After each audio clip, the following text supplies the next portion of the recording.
Hello guys, welcome back once again to my new video. So in this video we are going to discuss about vector product or cross product of vectors, and this is a very important topic. As I said that scalar product and vector product are very important concepts regarding your physics syllabus. तो आज हम लोग ये पढ़ेंगे, ये खत्म करने के बाद हम लोग आगे बढ़ेंगे प्रॉपर्टीज ऑफ वेक्टर प्रोडक्ट में इसी वीडियो में। तो चलिए आगे बढ़ते हैं हम लोग और समझते हैं without any further delay. Let's start the class. So what is the difference between vector product and cross product? इसको वेक्टर प्रोडक्ट क्यों कहा जाता है, और पिछले वाला जो मैंने कहा था प्रोडक्ट उसको स्केलर प्रोडक्ट क्यों कहा जाता है? चलिए, वो तो बहुत ही बड़ा क्वेश्चन बन गया। नहीं, ये बहुत ही आसान सवाल है, क्योंकि वेक्टर क्वांटिटी मतलब क्या है? वेक्टर क्वांटिटी में डायरेक्शन हम लोग को कंसिडर करना पड़ता है, डायरेक्शन होता है जो कि स्केलर क्वांटिटी में नहीं होता है। In that case vector product has a direction. Vector product दोनों वेक्टर्स का क्रॉस प्रोडक्ट करने के बाद या वेक्टर प्रोडक्ट करने के बाद जो रिजल्टेंट वेक्टर मिलता है हम लोगों को, उसका एक डायरेक्शन कंपोनेंट होता है। That is why this is vector product, जो स्केलर प्रोडक्ट में नहीं होता है। अगर आपने स्केलर प्रोडक्ट नहीं देखा है तो प्लीज आप मेरे चैनल पे जाइए, वहाँ पे आपको मिल जाएंगे scalar product of vectors part 1 and part 2 आप देख लीजिए। उसके बाद ये वीडियो में आइए, आपको ये कंसेप्ट और भी अच्छे से समझ में आएगा। चलिए शुरू करते हैं।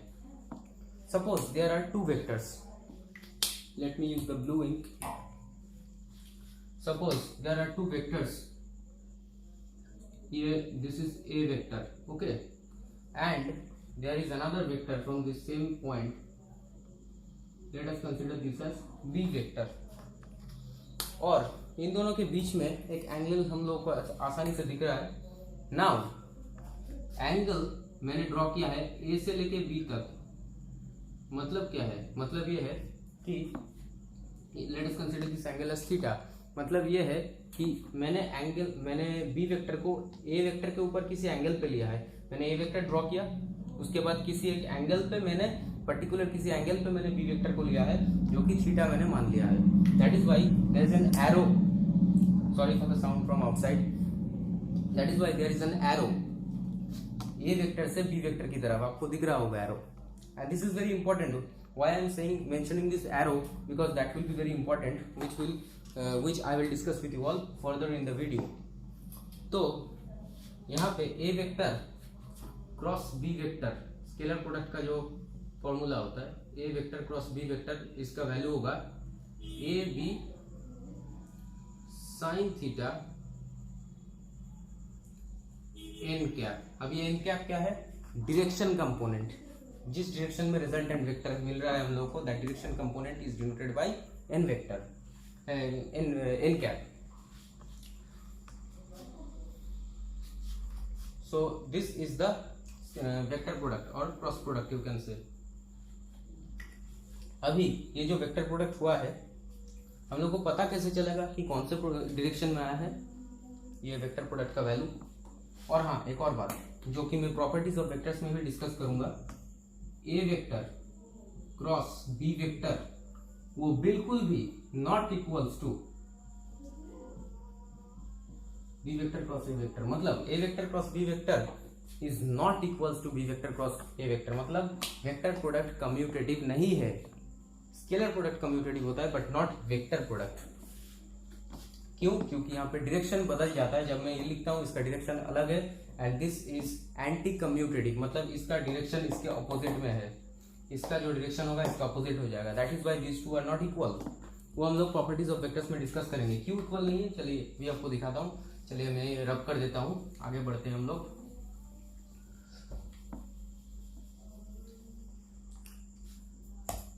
हाँ, अब देखिए ए वेक्टर क्रॉस बी वेक्टर जैसे मैंने लिखा, उसका मतलब ये है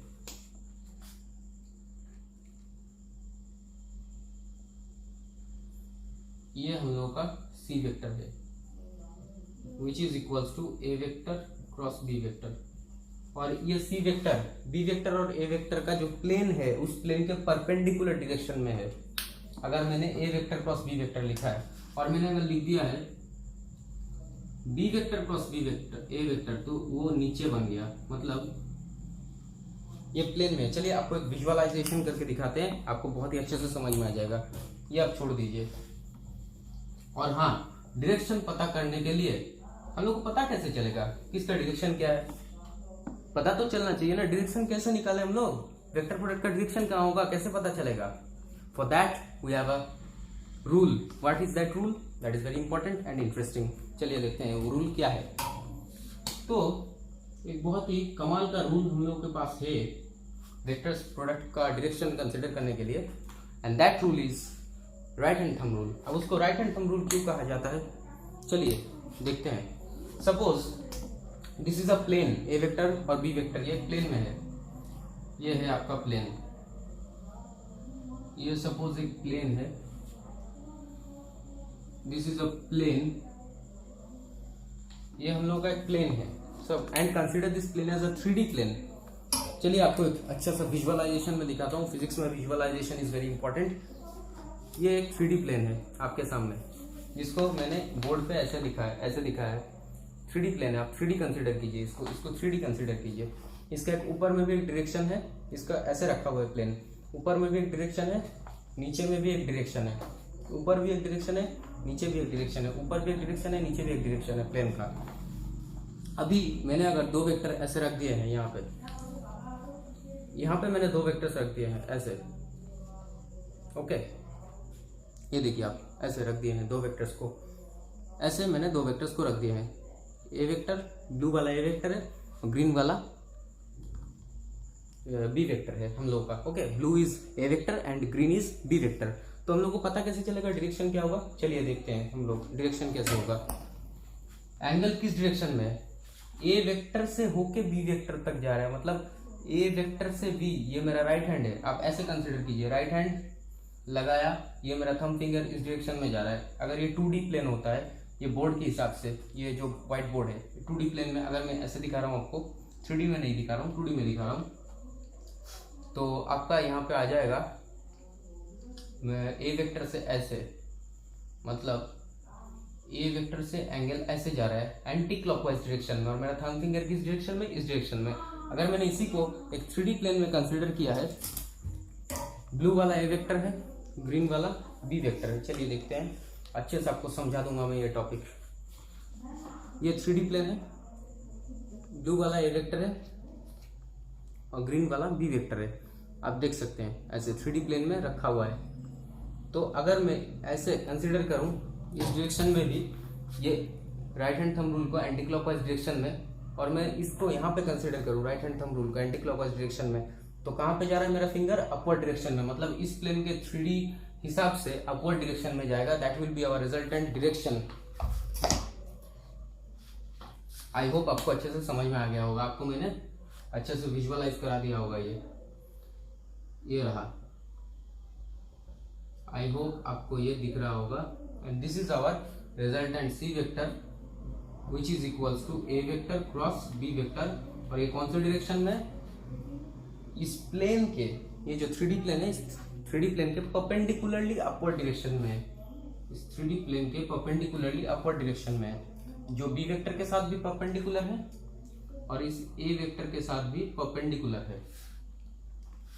और अगर मैं कहता हूं आपको कि मैंने, चलिए वेक्टर्स को अदला बदली कर दिया, मतलब बी वेक्टर को पहले लिखा, उसके बाद ए वेक्टर को लिखा, मतलब क्रॉस प्रोडक्ट, तब क्या, क्रॉस प्रोडक्ट में मैंने डायरेक्शन चेंज कर दिया। चलिए अब देखते हैं क्या होता है। इधर मैं आपको ड्रॉ करके दिखा रहा हूं, यहां पे मैंने लिखा है बी वेक्टर, यहां पे मैंने लिखा है ए वेक्टर, ओके, ऐसे लिखा हुआ है। चलिए अब क्या होता है, बी वेक्टर के किसी एक एंगल पे मैंने ए वेक्टर को लिखा है, मतलब बी वेक्टर से होके ए वेक्टर तक जा रहा है, तो अब एंगल क्या बन गया, क्लॉकवाइज डायरेक्शन में। थंब फिंगर किधर है, इधर। अगर मैं 3D प्लेन में ले लूं तो किधर आ रहा है, क्लॉकवाइज डायरेक्शन। आप कंसीडर कीजिए, आप किसी 3D प्लेन को आप अपने जिस कॉपी में ये नोट डाउन कर रहे हैं उस कॉपी को कंसीडर कीजिए 3D प्लेन, वहां पे दो वेक्टर्स को ड्रॉ कीजिए, फिर कॉपी को ऐसे पकड़िए आप, कॉपी को ऐसे पकड़िए आप ऐसे, उसके बाद एंटी क्लॉकवाइज, उसके बाद क्लॉकवाइज डायरेक्शन में कंसीडर कीजिए, मतलब इस डायरेक्शन में। तो कहाँ जा रहा है ये, मेरे हिसाब से इस डायरेक्शन में। आप अपने कॉपी में कंसीडर कीजिए। दोनों वेक्टर्स को फिर से मैंने रख दिया है ऐसे, दोनों वेक्टर्स को मैंने फिर से ऐसे रख दिया है। अब ऊपर से नीचे जा रहा है, मतलब बी वेक्टर से होके ए वेक्टर तक जा रहा है एंगल, मतलब दिस एंगल, तो क्लॉकवाइज डायरेक्शन में नीचे की तरफ। So our resultant vector for B vector cross A vector will be in the downward direction perpendicular to this plane. ये जो प्लेन है, सपोज ये 3D प्लेन है, इस प्लेन के डाउनवर्ड डायरेक्शन में जा रहा है।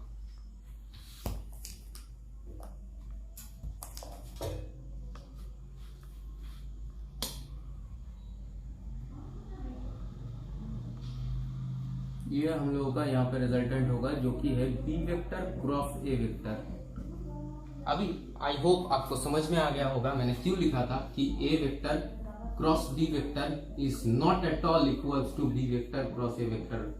मतलब एंटी कम्यूटेटिव जो है इसका उल्टा ये है, इसका उल्टा ये है, अपवर्ड परपेंडिकुलर, ये डाउनवर्ड परपेंडिकुलर।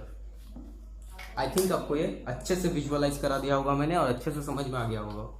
चलिए, अगर आपका वेक्टर प्रोडक्ट और thumb rule, right hand thumb rule का कंसेप्ट समझ में आ गया हो तो हम लोग आगे बढ़ते हैं प्रॉपर्टीज ऑफ वेक्टर प्रोडक्ट में, जो कि काफी इंपॉर्टेंट है और आपका पूरा वेक्टर प्रोडक्ट खत्म हो जाएगा। चलिए मैं इसको रब कर देता हूं। आप अच्छे से अगर समझ में होंगे तो प्लीज इस वीडियो को लाइक कर दीजिए और शेयर कर दीजिए। तो चलिए हम लोग आगे बढ़ते हैं। हम लोग आगे बढ़ते हैं कहाँ? Properties of vector product. Properties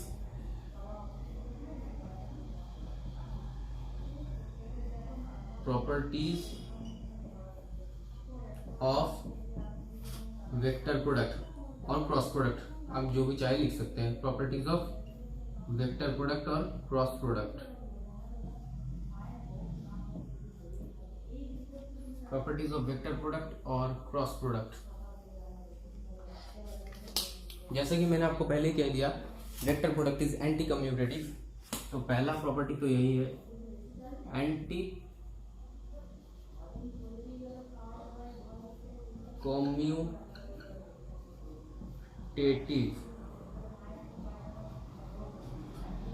मतलब कि इसका मतलब ये है कि A vector cross B vector is not equals to B vector cross A vector.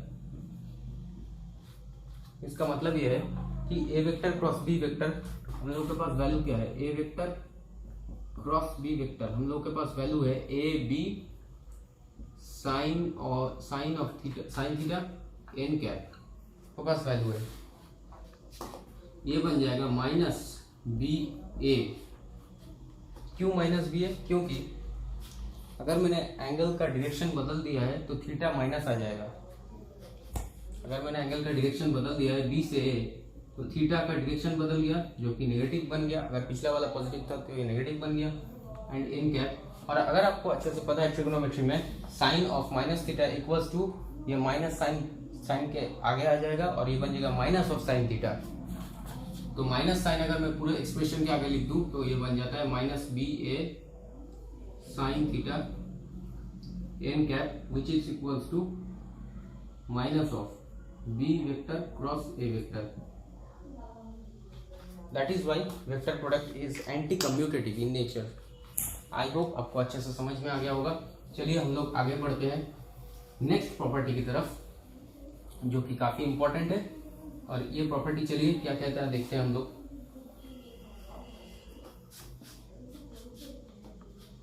Direction तो मैंने आपको बता दिया कि कैसे कंसीडर कर सकते हैं आप लोग। और हाँ, क्रॉस प्रोडक्ट का जो रिजल्टेंट आएगा उसका डायरेक्शन उस प्लेन के परपेंडिकुलर होगा। अपवर्ड भी हो डाउनवर्ड भी हो, बट परपेंडिकुलर जरूर होगा।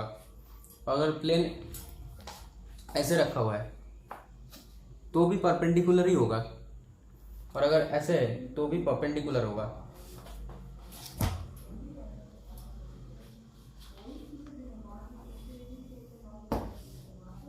नाउ नेक्स्ट प्रॉपर्टी, एक और बात आपको काफी इंपॉर्टेंट मुझे जो बताना है आपको, दैट इज क्रॉस प्रोडक्ट में आई कैप जे कैप और के कैप का एक बहुत ही कमाल का रिलेशन है। चलिए एक डायग्राम से आपको समझाता हूं मैं। ये आई कैप मैंने लिखा है, इसके साथ यहाँ पे इस डायरेक्शन में मैंने लिखा है जे कैप। अब देखते जाइए, अच्छे से नोट डाउन करते जाइए। उसके बाद मैंने यहाँ पे लिखा है के कैप, उसके बाद मैंने यहाँ पे लिखा है ये वाला। ओके, अब ये जो डायरेक्शन है एंटी क्लॉकवाइज डायरेक्शन, आपको दिख रहा होगा एंटी क्लॉकवाइज डायरेक्शन, एरो मैंने लिख दिया है, एरो का डायरेक्शन भी है, आप देखिए एरो। एंटी क्लॉकवाइज जो डायरेक्शन है ये पॉजिटिव डायरेक्शन है, मतलब अगर मैं यहाँ पे आई कैप क्रॉस जे कैप करता हूँ तो प्लस के कैप आएगा, अगर मैं जे कैप क्रॉस आई कैप करता हूँ तो प्लस आई कैप आएगा, अगर मैं के कैप क्रॉस आई कैप करता हूँ तो प्लस जे कैप आएगा, मतलब ये पॉजिटिव डायरेक्शन है। और इसका जस्ट ऑपोजिट मतलब ये वाला direction that will B negative, ये वाला direction that will also be negative, और ये वाला direction that will also be negative. I hope आपको दिख रहा होगा अच्छे से कि एंटी क्लॉकवाइज डायरेक्शन में जब क्रॉस प्रोडक्ट हो रहा है तब पॉजिटिव, क्लॉकवाइज डायरेक्शन में जब क्रॉस प्रोडक्ट हो रहा है तब नेगेटिव। कैसे, आपको मैं यहाँ पे लिख के दिखाता हूँ। आई कैप क्रॉस जे कैप, डायरेक्शन कौन सा है, पॉजिटिव डायरेक्शन, तो रिजल्टेंट क्या आएगा, पॉजिटिव के कैप। अगर मैं जे कैप क्रॉस के कैप लिखता हूं, जे कैप क्रॉस के कैप, डायरेक्शन कौन सा है, पॉजिटिव, क्या आएगा, पॉजिटिव आई कैप आएगा, बिल्कुल बिल्कुल सही, पॉजिटिव आई कैप आएगा, ये देख सकते हैं आप लोग। अगर मैं लिखता हूं यहाँ पे इसके बाद आई कैप के कैप क्रॉस आई कैप, डायरेक्शन कौन सा है, पॉजिटिव, क्या आएगा, पॉजिटिव जे कैप, के कैप क्रॉस आई कैप, डायरेक्शन कौन सा आएगा, ये डायरेक्शन कौन सा है, एंटी क्लॉकवाइज, तो पॉजिटिव है, तो क्या आ जाएगा, पॉजिटिव जे कैप। और अगर मैंने उल्टा लिखा है जस्ट अपोजिट तो क्या आ जाएगा, चलिए देखते हैं हम लोग, इधर लिखते हैं वो वाला, जे कैप क्रॉस आई कैप मतलब नेगेटिव डायरेक्शन, जे कैप क्रॉस आई कैप। ये डायग्राम आप अपनी कॉपी में अच्छे से नोट कर लीजिए कि ये काफी काम आएगा आपके। जे कैप क्रॉस आई कैप, नेगेटिव डायरेक्शन, नेगेटिव के कैप, के कैप क्रॉस जे कैप, क्या बन जाएगा, नेगेटिव ऑफ के कैप क्रॉस जे कैप, मतलब ये वाला direction negative of I cap, और ये वाला जो है के कैप क्रॉस आई कैप मतलब नहीं, आई कैप क्रॉस के कैप, उस डायरेक्शन में जाना है मुझे, मतलब clockwise direction, clockwise direction, clockwise direction में क्या आएगा, आई कैप क्रॉस के कैप, डायरेक्शन मैंने बदल दिया है तो क्या आ जाएगा, negative of J cap. I hope आपको अच्छे से समझ में आ गया होगा ये वाला प्रॉपर्टी। तो हम लोग आगे बढ़ सकते हैं। इसके बाद ये मैंने क्यों लिखा आपको, क्योंकि आप डायरेक्शन जब कंसीडर करेंगे तब आप लिख सकते हैं ये वाला, जब आप डायरेक्शन कंसीडर करेंगे तब जब आप ये नॉर्मल वेक्टर्स लिखेंगे तब आप क्या लिखेंगे, मतलब एक्स के डायरेक्शन में आई कैप, जे वाई के डायरेक्शन, एक वाई एक्सिस के डायरेक्शन में जे कैप और जेड एक्सिस के डायरेक्शन में के कैप, तब उसके आगे प्लस साइन होगा या माइनस साइन होगा। जब आप क्रॉस प्रोडक्ट कर रहे हैं दोनों वेक्टर्स का, उन दोनों वेक्टर्स में जे कैप, आई कैप, के कैप, इन तीनों के बीच में जो भी क्रॉस प्रोडक्ट हो रहा है उसका डायरेक्शन आपको कंसीडर करके पॉजिटिव या नेगेटिव रिजल्ट लिखना पड़ेगा। इसीलिए मैंने आपको ये डायग्राम बना के दिया। आई होप आपको अच्छे से समझ में आ गया होगा। चलिए अब तीसरे प्रॉपर्टी में बढ़ते हैं। That was the second property. Third property,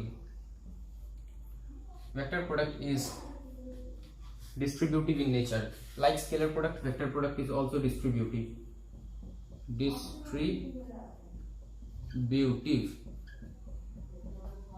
vector product पे डिस्ट्रीब्यूटिव होता है। कैसे, चलिए देखते हैं। ए वेक्टर अगर मैंने यहाँ पे लिखा है और ब्रैकेट के अंदर है B vector cross C vector, तो इसका वैल्यू आपको पता है क्या होगा, इसका वैल्यू बन जाएगा, इसका वैल्यू हम लोग को जो मिलेगा वो आएगा, sorry this will not be cross, I did one mistake, sorry this will be, if suppose we have a vector cross, this will be the value a vector cross b vector plus c vector, okay, ये हम लोगों के पास है। तो इसका distribution कैसे होगा, ये डिस्ट्रीब्यूटिव होता है। वेक्टर प्रोडक्ट स्केलर प्रोडक्ट की तरह डिस्ट्रीब्यूटिव होता है। डिस्ट्रीब्यूटिव मतलब ए बी और सी में इक्वली बट जाएगा, डिस्ट्रीब्यूट हो जाएगा। चलिए देखते हैं कैसे होता है। इसका मतलब ये बन जाएगा, let us write it below so that I can get enough space to write the full expression. A vector cross B vector plus A vector cross C vector बन जाएगा। आई होप आपको ये अच्छे से समझ में आया है कि मैंने क्या लिखा है यहाँ पे। अब इसके बाद जो आ जाता है दैट इज एसोसिएटिव नेचर। चलिए देखते हैं वेक्टर प्रोडक्ट क्या एसोसिएटिव होता है या नहीं होता है। बिल्कुल हाँ, वेक्टर प्रोडक्ट भी स्केलर प्रोडक्ट की तरह एसोसिएटिव होता है, ये प्रॉपर्टी भी होता है। Vector product is also associative in nature, means the fourth property is vector product for vector product is associative, ASSOCIA। Vector product is associative in nature as well.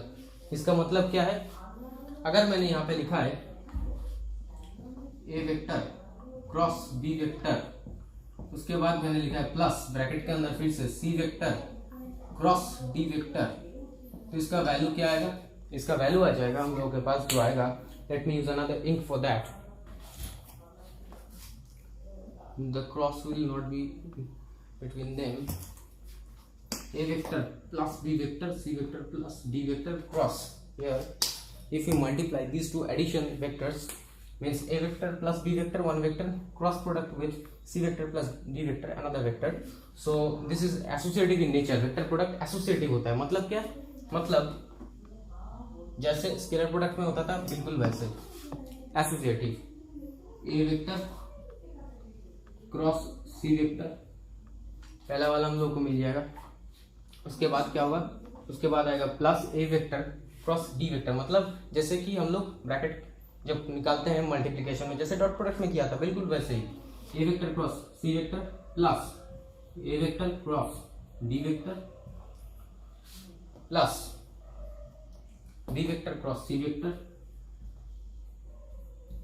Plus B vector cross D vector. I hope आपको ये भी point अच्छे से समझ में आ गया होगा। That is vector product is associative in nature. चलिए चलते हैं फिर प्रॉपर्टी की ओर आगे बढ़ते हैं हम लोग। आई होप आपको काफी इंटरेस्टिंग लग रहा होगा ये वेक्टर प्रोडक्ट, और अगर आपको ये कंसेप्ट अच्छे से समझ में आ जाए तो वेक्टर चैप्टर का काफी हद तक हम लोग कंप्लीट कर चुके होंगे। मतलब वेक्टर चैप्टर का बहुत बड़ा पोर्शन हम लोगों ने कवर कर लिया होगा। छोटे मोटे कुछ पोर्शंस जो बाकी है एक और वीडियो में कवर करके हम लोग वेक्टर्स खत्म कर देंगे। तो vector product of two parallel, अगर मैं दो पैरेलल वेक्टर्स को लेता हूं, सपोज दो पैरेलल या फिर दो एंटी पैरेलल वेक्टर्स है, तो उन दोनों के बीच में क्या कोई एंगल होगा? आपको क्या लगता है? बिल्कुल नहीं होगा। तो एंगल क्या होगा? 0 degree. Sine of 0 degree is 0। That means vector product of two parallel और एंटी पैरेलल वेक्टर्स इज 0। देख लेते हैं। चलिए एक प्रॉपर्टी वो आप कॉपी में नोट कर लीजिए, ये वाला स्टेटमेंट की vector product of two parallel और एंटी पैरेलल वेक्टर्स इज 0। कैसे हम लोग देखते हैं। सपोज ए वेक्टर और बी वेक्टर दो पैरेलल या फिर एंटी पैरेलल वेक्टर है, दोनों केस में बीच में एंगल 0 डिग्री है, तो मतलब A B sine of 0 n क्या है, तो इसका वैल्यू क्या है? साइन 0 का वैल्यू 0 डिग्री है, तो ये आ जाएगा 0। That is why vector product of two parallel और एंटी पैरेलल वेक्टर्स इज 0। चलिए आगे बढ़ते हैं हम लोग और देखते हैं नेक्स्ट प्रॉपर्टी हम लोग को क्या कहता है। नेक्स्ट प्रॉपर्टी जो है वो हम लोगों को number 6, if two vectors are represented by the adjacent sides of a parallelogram, then the magnitude of their vector product will give the area of the parallelogram। इसका मतलब क्या है? ये तो स्टेटमेंट था, इसका मतलब बहुत ही लंबा स्टेटमेंट है, मैं नहीं लिख रहा हूँ, लेकिन मैं आपको डायग्राम से समझा रहा हूँ कि क्या कहना क्या चाह रहा है ये statement. Which means if two vectors are represented by the adjacent sides of a parallelogram, suppose एक पैरेललोग्राम हम लोग कंसीडर करते हैं, उनके दो adjacent sides को दो वेक्टर्स मान लेते हैं। Suppose this is a vector and this is a vector, ये दोनों adjacent वेक्टर्स हैं। ये सपोज A वेक्टर है और ये है B वेक्टर। ओके, पैरेललोग्राम को हम लोग कंप्लीट कर लेते हैं। पैरेललोग्राम को हम लोग कंप्लीट कर लेते हैं ऐसे। I think this is a good parallelogram diagram. So from here we will understand the vector part. तो ए वेक्टर और बी वेक्टर है, इन दोनों के बीच में एक एंगल भी है, दैट इज थीटा। और ये एक परपेंडिकुलर हम लोगों ने ड्रॉ किया है, ये एक परपेंडिकुलर हम लोगों ने ड्रॉ किया है. Suppose consider this as N, this is perpendicular. Okay, this is C, this is A B C D. Okay, now A we have considered as vector. I will take this point as not AB, but I will take this point as P. Okay, let us consider this point as P, and let us consider this point as T, and this point as, let us consider this D. Okay, this is not clearly written here. Let us consider this point as if I have written it, let us consider this point as S. Does not matter, whatever you want to take you can take. So P, C, T and S, these are the four corners, the 4 points of the parallelogram. और ये perpendicular M पे जाके meet करता है A vector को. चलिए अब हम लोग आगे देखते हैं यहाँ पे हो क्या रहा है. ये कहना चाह रहा है statement, if two vectors are the adjacent sides of parallelogram, मतलब दोनों एक के बाद एक जो साइड्स है एडजेसेंट साइड्स, इसके साथ जो साइड अटैच्ड है, if the two vectors are represented by the adjacent sides of a parallelogram, then the magnitude of their vector product will give the area of the parallelogram. अगर मैं इन दोनों का cross product करता हूं तो जो value आएगा वो उसका मैग्नीट्यूड जो होगा वो इस पैरेललोग्राम का एरिया बन जाएगा. कैसे, चलिए देखते हैं. A vector cross B vector करते हैं हम लोग, vector product A vector cross B vector क्या आएगा, A B sine theta N cap. Okay, ये आएगा. इसके बाद क्या आएगा, हम लोग देखेंगे यहाँ पे इसका मैग्नीट्यूड निकालेंगे. तो इसका अगर मैंने मैग्नीट्यूड निकालने की कोशिश की तो क्या आएगा, अगर मैंने कोशिश किया यहाँ पे इसका मैग्नीट्यूड निकालने का तो क्या आएगा, this will become A B sine theta, A B sine theta आएगा. और ये एन का जो डायरेक्शन था मैग्नीट्यूड की वजह से वो डायरेक्शन कंपोनेंट हट गया. अब A B sine theta A B sine theta मतलब अब मैं इसको लिख सकता हूँ ए, अब ब्रैकेट में मैं लिख देता हूँ बी साइन थीटा. ओके, अब यहाँ पे आप देख सकते हैं बी साइन थीटा का वैल्यू क्या होगा. चलिए इस छोटे वाले ट्राइंगल में देखिए, ट्राइंगल पी एन एस, यहाँ पे आएगा साइन थीटा का वैल्यू क्या होगा. साइन थीटा का वैल्यू होगा परपेंडिकुलर बाय हाइपोटेन्यूज. तो साइन थीटा का वैल्यू होगा perpendicular S N by hypotenuse जो है बी वेक्टर. और अगर मतलब P S, this is hypotenuse, so B sine theta is equals to S N. तो यहाँ से हम लोग को मिल जाएगा B sine theta equals to S N. यहाँ से हम लोग को मिल गया ये वैल्यू, हम लोग बी साइन थीटा की जगह पे पुट कर देंगे तो हम लोग क्या मिल जाएगा, हम लोग को मिल जाएगा ए एस एन. ये वैल्यू हम लोगों ने यहाँ पे पुट कर दिया तो हम लोग को मिल गया A S N. A S N का मतलब क्या है, सपोज ये हाइट है पैरेललोग्राम का, let us consider this as H. तो यहाँ से हम लोग लिख सकते हैं, ए, इसके साथ मल्टीप्लाई क्या हो रहा है, एच. ये क्रॉस प्रोडक्ट नहीं है, ये दोनों क्वांटिटी के बीच का मल्टीप्लिकेशन है. Do not consider this as cross product. Okay, तो ये क्या मिल गया हम लोगों का, पैरेललोग्राम का एरिया का फॉर्मूला, जो कि है base into height of the parallelogram. ये है base A vector into height of the parallelogram H. तो हम लोग को क्या मिल गया, if two vectors are representing the adjacent sides of a parallelogram, then the vector product of those two vectors will give us the area of that parallelogram. I hope आपको ये property अच्छे से समझ में आ गया होगा. अगर समझ में आ गया होगा चलिए आगे बढ़ते हैं. इसमें ये बहुत ही इंपॉर्टेंट प्रॉपर्टी था और ये डेरिवेशन भी इंपॉर्टेंट है जो मैंने अभी आपको करके दिखाया प्रूफ. ये इंपॉर्टेंट है आप, क्योंकि आपका कंसेप्ट बिल्ड करता है. Everything is not important from the point of view of the syllabus, but for the point of view of concept building. हम लोग आगे बढ़ते हैं. If two vectors are represented by the two sides of a triangle, then half the magnitude of their vector product will give the area of the triangle. चलिए इस statement का भी हम लोग मतलब और प्रूफ निकालेंगे. Number 7. Number 7 is here. Statement का भी हम लोग प्रूफ निकालेंगे। I think the video is becoming very lengthy but we are close enough to finish this topic, so I'll finish this topic within this video.